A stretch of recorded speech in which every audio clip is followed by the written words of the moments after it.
Gusto maparmay. Pero tingin nila na ako, gamay ko sa high school ko. Banat na sa trabaho, nakapasar ng mga scholar sa gobyerno. Ingon ko, Lord, akong pagkano ng papa humay.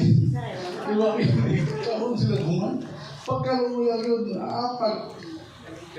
Kasakay sa barko ko, retired chief engineer ko sa barko. Imagine that, nakapa-eskwela ko.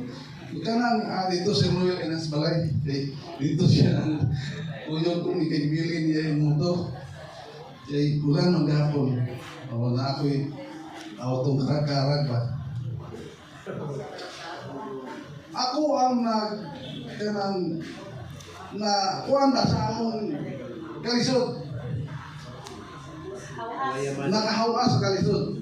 Ako'y nagpa-eskwela sa akong manghod. Nakahimo silang provisional. And then, katay na ang kuwan.